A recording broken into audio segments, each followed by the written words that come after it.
Yokoso Tomoyo. Hello friends and welcome to the Night Parade. My name's Tom Fox and we are your Yokai guide.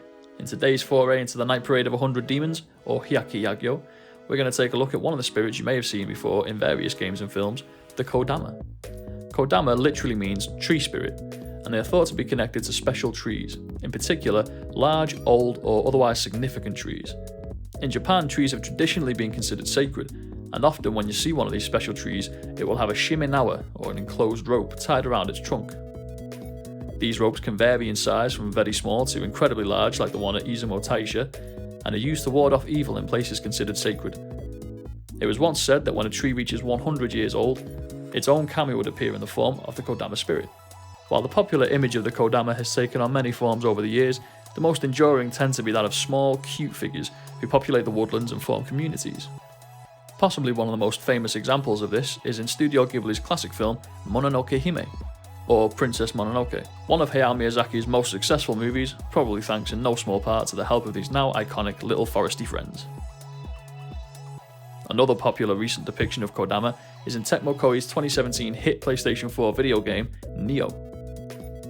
In this Dark Souls-style action RPG, lost Kodama can be found around the various levels and guided back to the shrines that act as checkpoints, where they will then offer the player various blessings in the form of buffs to different stats. Tiny, adorable, and full of character, Nioh's Kodama have become an icon of the game itself and something of a mascot. The Kodama is an interesting spirit, largely because the worship of trees is very different across the islands of Japan, and as such, the ways Kodama are described and perceived are equally different. For example, in Okinawa, Kodama are called kinushi, and people pray to them before cutting down a tree. It's said that if the sound of a tree falling is heard in the night, but no actual tree has fallen, the sound was actually the sorrowful cries of a kinushi, and that the tree it inhabits will soon die.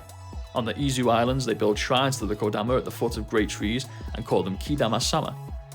Sama is an honorific in Japanese, and is a respectful way of referring to someone older or higher ranking than you, similar to how we in the West might call people Sir or Ma'am and use their title like Mr. Bossman. Sama is also used when referring to the divine.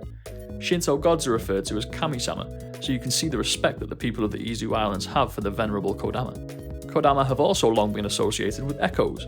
It's thought that when you're travelling along mountain paths and you can hear the delayed echo of yourself when you call out, you're actually hearing a Kodama of the mountains calling back to you. Hey, listen! While not strictly speaking a yokai, the Kodama is definitely worthy of a place in our look at folklore and mythology of Japan, because of their great cultural significance, and the next time you find yourself in a wooded area, be sure to shout a little hello to our tiny forest friends. Hello! Well, that wraps it up for this Woodland 101 on the Kodama. Thanks for joining me again, and I hope you stick around for more vids in the future. If, like me, you love yokai or Japanese folklore in general, why not subscribe, so you can be the first to know when a new video comes out. It's free for the first 12 months and an annual fee of no pounds or $0, whichever currency you prefer. Follow me on Twitter at YokaiGuy to chat about anything, and if you have a favourite yokai you want to see a video on, go ahead and let me know in the comments. Until next time, ja matane!